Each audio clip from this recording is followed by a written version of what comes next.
नमस्कार, आप देख रहे हैं ग्रेटर जम्मू और मैं हूं आपके साथ नीतू सिंह। आज 1 to 1 के नए एपिसोड में आप सभी दर्शकों का मैं स्वागत करती हूं और आप सबका शुक्रिया भी करती हूं क्योंकि 1 to 1 के एपिसोड्स को आपने बहुत ज़्यादा अपना प्यार दिया है। तो आज मैं आपकी मुलाकात करवाने वाली हूं जम्मू के यंगेस्ट आरजे रोहित शर्मा के साथ।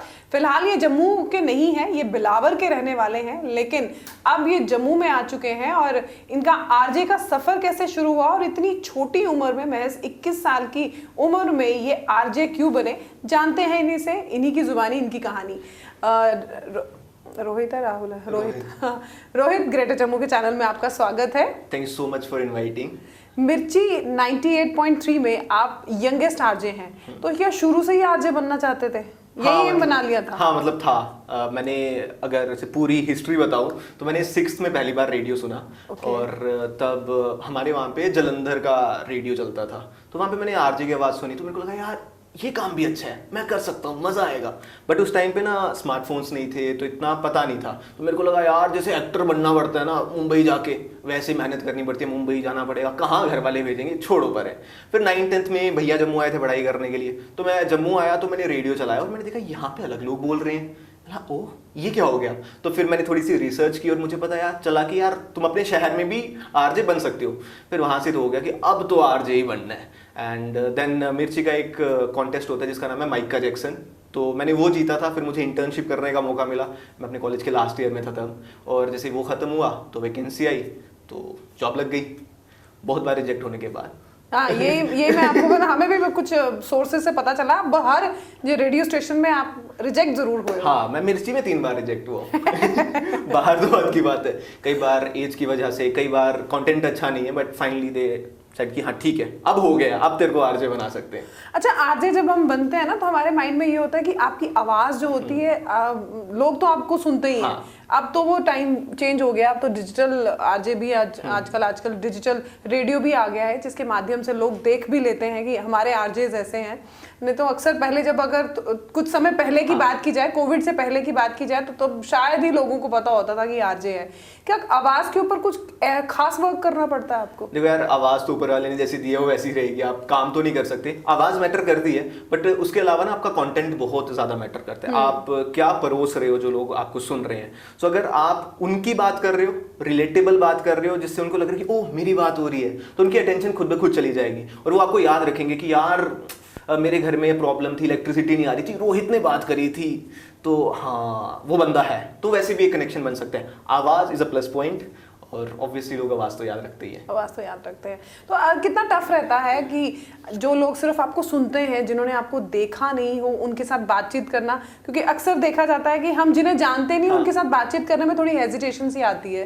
पर एक्चुअली वो एक मूवमेंट ऐसी होती है ना, जब वो चीज़ आपके साथ होती है ना, आप खुद ही ना 1 मिनट के लिए जोन आउट हो जाते हैं कि ओह ये क्या हो गया मेरे साथ। आपको खुद समझ नहीं आता कि कैसे रिएक्ट करना है। जैसे मेरे साथ जब पहली बार हुआ तो मैं ऐसे जा रहा था एंड हम ऐसे वहाँ पे थे, किसी ने मेरी वीडियो देखी थी डिजिटल मीडिया पे पहली बार, तो वो अचानक से वो साइड से आए और मेरे को बोलते हैं आप आरजे रोहित हो ना। और मैं एकदम से शॉक मिला, हाँ आरजे रोहित तो आपकी वीडियो देखी थी, आपको सुना था रेडियो पे। तो बहुत अच्छी मूवमेंट होती है। और सबसे अच्छा लगता है कि जब आप रेडियो पे कोई बात करते हो, देखो आप जब रेडियो पे बात करते हो ना, तब आपको पता नहीं है कि आपको कौन कौन सुन रहा है, और आपको ना वो रिस्पॉन्स नहीं मिलता है। डिजिटल पे आपको इमीडिएटली रिस्पॉन्स मिल जाता है, कमेंट्स के रूप में, लाइक्स के रूप में, बट रेडियो पे वैसा नहीं होता है। तो कभी कभी क्या होता है कि आप जा रहे हो तो आप कुछ लोग मिलते हैं और वो अचानक से कहते हैं कि अच्छा मैंने ना आपको उस चीज़ के बारे में बात करते हुए सुना था। देन दैट गिव्स दैट, इतना जॉय होता है ना उस टाइम पे, इतना जॉय मिलता है, इतनी खुशी होती है।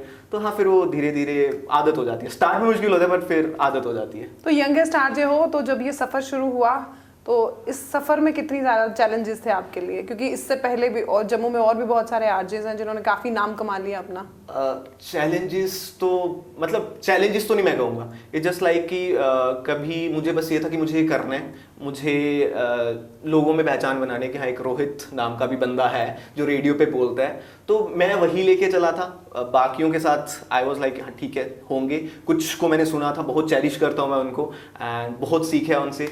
तो वैसा ही है जैसे मैं अपना गुरुजी कहता हूँ, निक्की थे एक आरजे यहाँ पे, अभी वो निकीपीडिया करके उनका एक डिजिटल पेज है, तो उनको गुरुजी कहता हूँ क्योंकि जब मैं इंटर्न था तो उनके साथ मैं शो किया करता था, उनके साथ पहली बार मैंने माइक पे बोला था, तो वो कैसे कुछ मूवमेंट्स है जो मेरे को हमेशा याद रहेंगी। तो चैलेंजेस तो मैं नहीं कहूँगा क्योंकि हर बंदे, रेडियो इज ऑल अबाउट कि आपको ना अपना पर्सोना दिखाना है, जो आप हो आपको वो बन के रहना है। अगर मैं फनी हूँ, मैं सार्केस्टिक हूँ, तो मैं वही बन के रहूंगा। जिस दिन मेरा मन कर रहा है कि यार मेरे को सीरियस बात करनी है, उस दिन मैं सीरियस बात करूंगा। तो you can't copy people in radio. अगर आप लोगों को कॉपी करने की कोशिश करोगे कि भाई वो ये कर रहा है मेरे को भी ये करना है, तो फेक लगेगा और वो हो भी नहीं पाएगा, तो लोग वो कनेक्शन भी नहीं बैठा पाएंगे।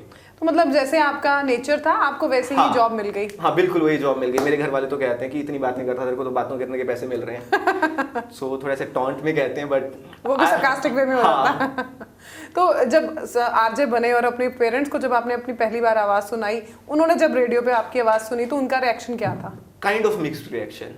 अब मेरे पापा टीचर है, अच्छा, मेरे भैया डॉक्टर है, okay, so I was expected कि मैं भी पढ़ाई अच्छी करूंगा, और मैं पढ़ाई में अच्छा था, इतना बुरा भी नहीं था। तो 11 एवरेज, हाँ एवरेज स्टूडेंट।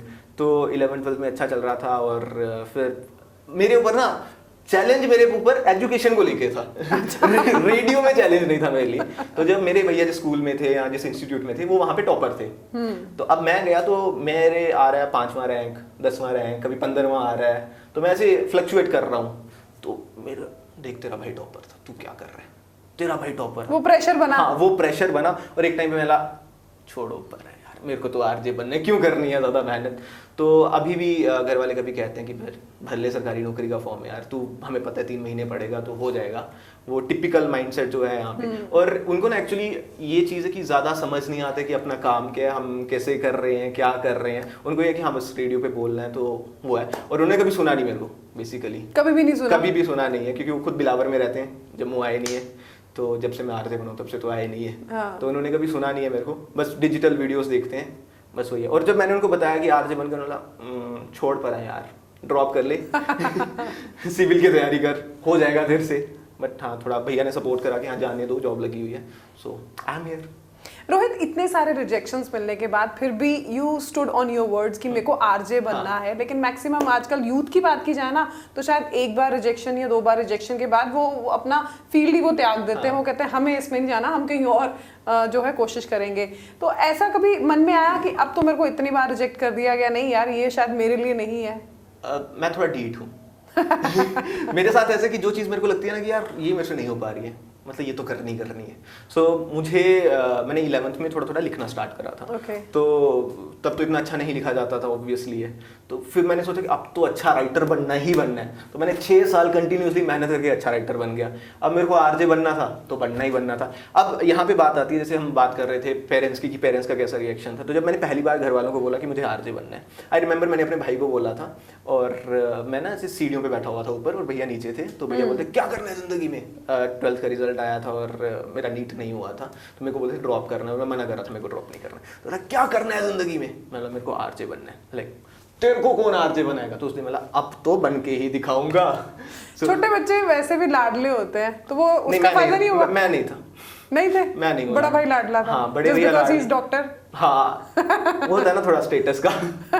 अच्छा, तो वैसे ही था कि फिर मैंने उस दिन बोला अब तो बनना ही बनना है। तो थोड़ा डीट बनना पड़ता है एक्चुअली। अगर आप फेलियर से डरोगे तो आप सीख ही नहीं पाओगे। हर फेलियर के साथ ना आपको कुछ ना कुछ सीखने को मिलता है। अगर मैं 6 बार रिजेक्ट हुआ ना, तो मेरे को 6 बार सीखने को मिला कि यार तू इस चीज़ को ऐसे कर सकता था। तो अगर आप फेलियर से सीखोगे तो आपके लिए अच्छा रहेगा, आपके फ्यूचर के लिए अच्छा रहेगा। And life is process of continuous learning. तो जिस दिन सीखना बंद कर दिया उस दिन जिंदगी खत्म। बिल्कुल। तो जैसे आपने कहा आप राइटर भी हो, आप आरजे भी हो, तो अब ब्रदर नहीं कुछ भी कहते कि हाँ नहीं ठीक है अब तू इसी में ठीक है भाई, तेरा तो इसी में अच्छा चल रहा है, लोग जानते हैं पहचानते हैं, now you are very good fan following? Actually एक ही चीज पे अटकते हैं, दैट इज प्राइवेट। सरकारी नौकरी हाँ, नहीं सरकारी नौकरी वाला जम्मू से पॉइंट नहीं छूटता। मैं चाहे जितनी मर्जी वीडियोस बना लूं कि सरकारी नौकरी अच्छी नहीं, है। तो ये बात हाँ। बिल्कुल सही है। आज भी बच्चे चाहे जितने मर्जी पढ़ लिख जाएं या किसी एडवांस कोर्स में चले जाएं, लेकिन हमेशा से पीयर प्रेशर हमारे ऊपर एक ही बना रहता है कि सरकारी नौकरी नहीं है। अगर सरकारी नौकरी होती तो बात कुछ अलग थी। And I won't blame my parents for that, क्योंकि अगर मैं अपने गाँव की बात करूँ, हम 7-8 घर हैं, तो अगर मेरे घर की बात करें, भैया डॉक्टर है, उसके बाद साथ में जो घर है वहाँ पे कोई प्रोफेसर है, कोई सिविल में है, कोई मतलब आसपास भी जो हाँ, है वो पूरा सारे पूरा सरकारी नौकरी मोहल्ला वाले वैसा हैं। है। तो वो उन्होंने देखा भी वही है, अब पापा हाँ। खुद गवर्नमेंट टीचर हैं, तो उनको ना वो हमारा भला चाहते हैं कि यार तू जॉब करेगा तो Obviously. तुम्हारी सिक्योरिटी है, तुम आगे सिक्योर हो जाएगा, फ्यूचर तुम्हारा भला हो जाएगा।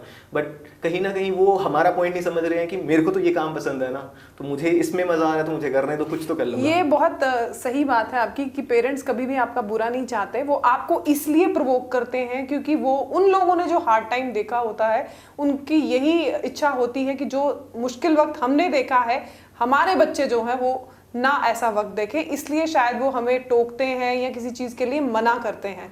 तो जैसे आपने कहा कि आपके मोहल्ले वाले भी सारे गवर्नमेंट एम्प्लॉयज हाँ। हैं, ब्रदर आपके डॉक्टर हैं, फादर आपके टीचर हैं, तो कभी ऐसा हुआ कि मैं भी कुछ नहीं, अब आरजे तो मैं हुई हूँ, साथ ही साथ मैं कुछ और कॉम्पिटिटिव एग्जाम या किसी इस तरह की तैयारियां करूँ? यार मतलब मैं अपने घर में अलग ही निकला, अपने मोहल्ले में भी अलग ही निकला।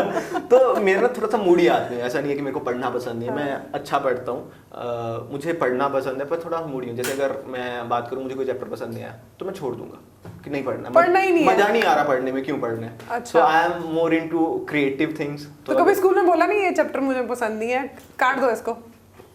स्कूल में तो चल लेता था, मैं 10th तक तो बंदा सब पढ़ लेता है, 10th तक तो सब पढ़ लेता है। 11 12th में भी इस लाइक एक दो चैप्टर मैंने छोड़ दिया जिसकी वजह से मेरे नंबर थोड़े से कम हो गए थे।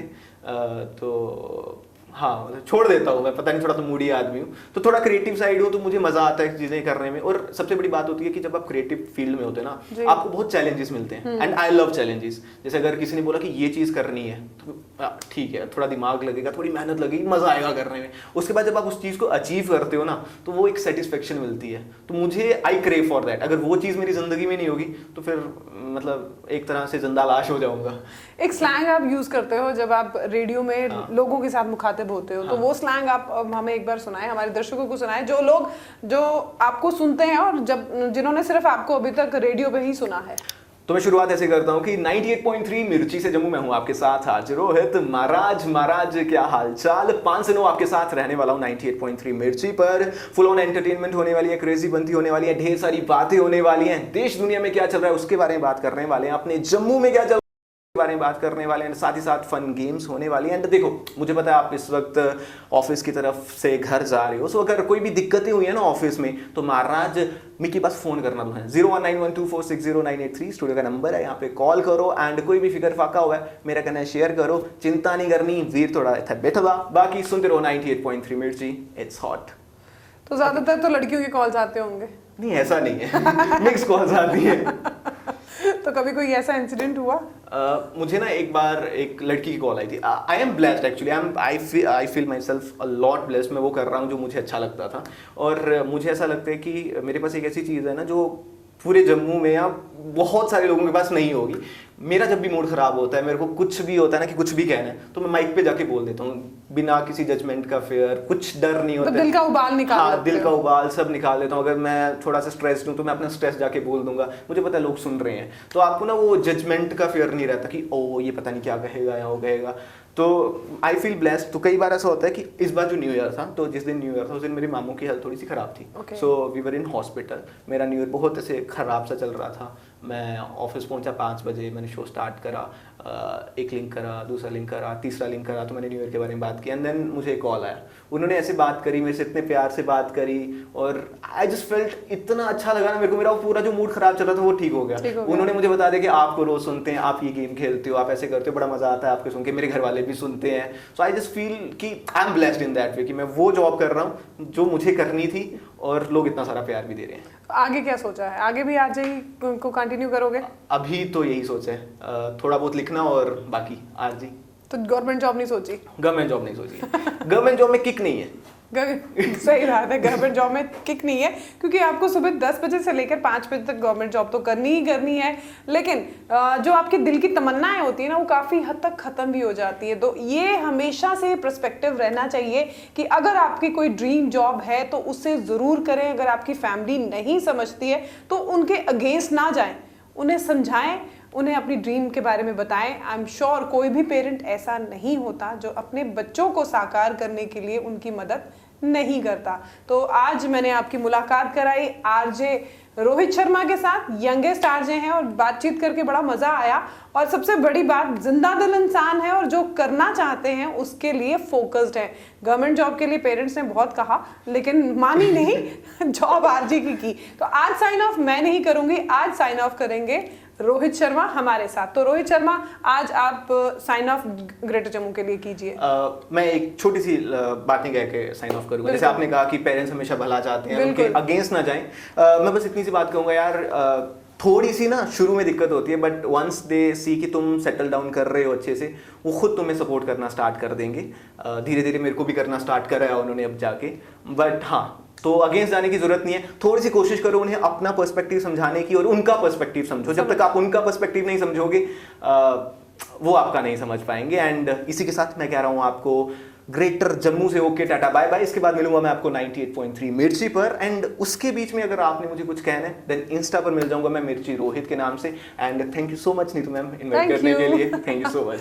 तो चलिए मिलते हैं अगले हफ्ते एक और हस्ती के साथ। तब तक के लिए मुझे दीजिए इजाजत। कैमरामैन अजय साडू के साथ मैं नीतू सिंह, ग्रेटर जम्मू के लिए धन्यवाद।